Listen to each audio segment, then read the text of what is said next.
Well, Sara joins us now alongside plastic surgeon Professor Ian Whittaker, who played a huge part in saving your life. So welcome to you both. Thank you. Sara, you originally went out to Turkey, didn't you, to have this gastric sleeve? Yes, I did, yeah. Fitted, and that all went fine. So you thought, oh, it's a great place to go to get the surgery you need. Yeah, definitely. And like I literally researched for over 17 months. I even flew out a year before to meet my surgeon and to make sure I was making the right decision before I actually went for my surgery, for my plastic surgery. And, you know, everything looked like a fairy story. It looked amazing, do you mean? So, you know, they sell it as a health holiday, and that's what needs to be changed. So when did you realise, after the second operation, that things were going horribly wrong? As soon as I woke up, I realised something was going wrong. As soon as I woke up, because the amount of pain I was in. Agony. And, yeah, and I couldn't breathe. That was one major thing. I could not breathe. And I didn't understand why I couldn't breathe. And it was because they'd taken too much skin. So I couldn't expand my lungs. Oh, my goodness. Sara, the issue was you'd lost a huge amount of weight, hadn't you? You'd lost 12 stone. Yeah.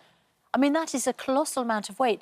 But, of course, while the weight goes, the skin has stayed stretched, hasn't it? So you're dealing with an awful lot. I mean, probably a very heavy amount. Yeah, it was very painful too. It was extremely painful, and that was a major reason why I had to, because I wanted to be a mum again, like after losing my weight, and I still couldn't run up and down the stairs and all that because I was getting boils and blisters from the Yes, we call it cosmetic surgery, but actually, as you say, you had real health problems with it. I mean, the folds of skin were rubbing against each other as you moved and giving you chafing. Yeah, bleeding, everything. Yeah. Right. OK, so you weren't just going there because you wanted to No, it look wasn't better. just vanity. Got it. No. Yeah, so it was because I wanted to be a mum. I wanted to, you know, I wanted to be able to run around with my children, and you know, because I'd been poorly for quite a while with, you know, endometriosis and everything. So, do you mean I wanted to be able to go and do all these things? So that's why I had to lose weight in the first place, so I could have a hysterectomy. So that's why I went and had the gastric sleeve in the first place. So you're going through all of these health challenges. You've done this extraordinary thing. You've lost 12 stone. Yeah. Did you say to your doctors here, please, can I have an operation on the NHS to remove this? They didn't do it at that point. So I did go and speak to my doctors because it was really getting me down. But obviously, you know, they couldn't. It's a lot of money. You know, if they give it to me, they're gonna have to give it to everybody else. Do you know what I mean? So the irony, of course, is that you go to Turkey. There's botched cosmetics. It's cost them a lot, and now, Professor Whittaker, you have to pick up the pieces on the NHS. So what happened when you saw Sara the first time?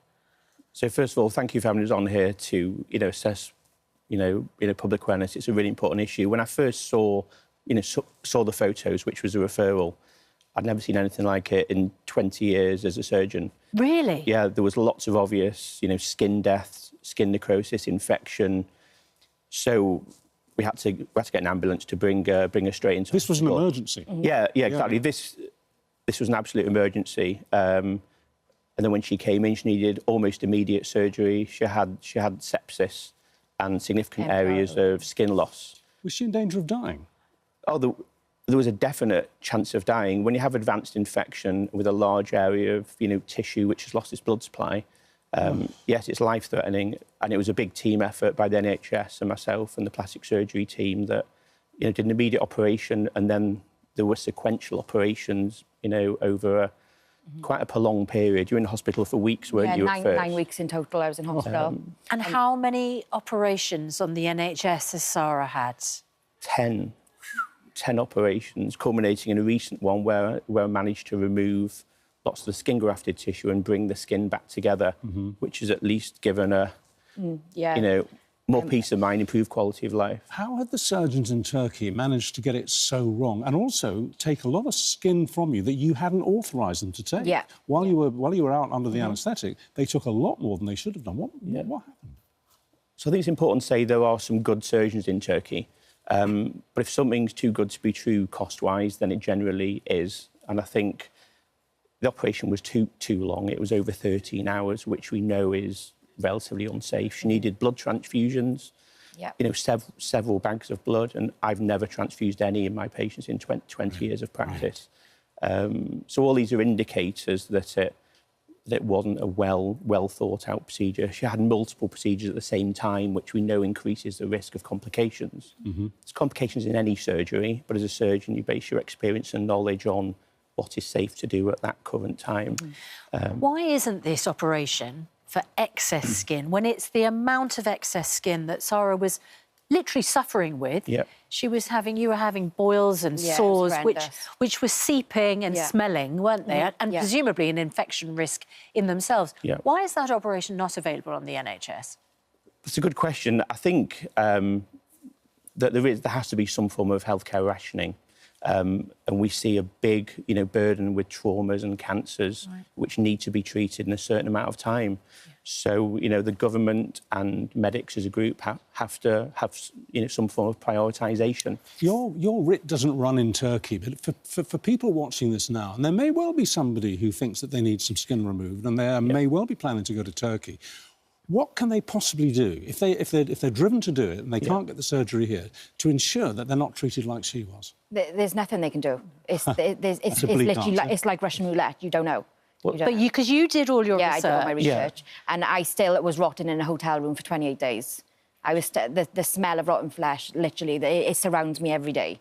Do you mean it's not just this? It's mental health-wise too. Because your husband came over, didn't he? And what did he say as soon as he saw you? He didn't know what to do. It looked like dog food was coming out my stomach, basically.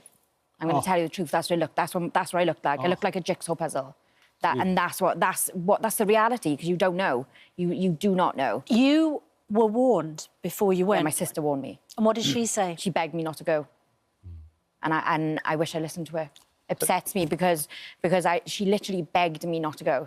My older sister, she begged me. She was like, please, Sara, you're beautiful as you are. And I wish I'd listened to her. I wish I'd listened to her. So if there's nothing that you can do to make 100% sure that you're as safe there as you would be if you were having the operation here, say privately, you shouldn't go to Turkey. I think that's the take-home answer.